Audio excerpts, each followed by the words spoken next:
మీకు తెలుసా సేవకుల కష్టం ఏంటో? చాలాసార్లు సేవకులకు వారి సొంత కుటుంబం సహాయం చేయదు, అయినా ఒంటరిగా సంఘం కోసం నిలబడతారు. చాలాసార్లు భార్య చెప్పిన మాట విని సహకరించదు, అయినా ఆ మాట బాధ లోన పెట్టుకుని బయట అందరితో నవ్వుతూ పరిచయం చేస్తారు. చాలాసార్లు ఇంట్లో పిల్లలకు స్కూల్ ఫీజు కట్టడానికి ఉండదు, అయినా సరే సభలు పెట్టి మిమ్మల్ని బలపరుస్తూ ఉంటారు. చాలాసార్లు ఇంట్లో ఉన్నటువంటి కుటుంబానికి వైద్యం చేయించుకోవడానికి కష్టమై వాళ్ళు పొడిగించుకుంటూ వస్తారు, ట్యాబ్లెట్లు మింగి ఏదో దీన్ని మళ్ళీ మెల్లిగా చేసుకుంటారు, కానీ సేవ మాత్రం ఆగనివ్వరు, ఆపకుండా జరిగిస్తూ ఉంటారు. వాళ్ళు చనిపోతే వాళ్ళ ఇల్లు అనాథ అయిపోవడమే కాదు, సంఘానికి కూడా అనాథ.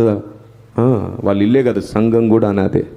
ఎందుకంటే అలాగే ప్రేమించి ఇంకో సేవకుడు నీకు దొరకడు. నీ సంఘానికి సేవకుడు చనిపోతే మళ్ళీ ఇంకొకరు సేవ చేస్తారు కావచ్చు, కానీ అలాగే నిన్ను పట్టించుకునేవాడు ఇంకొకడు దొరకడు. Download ShareChat.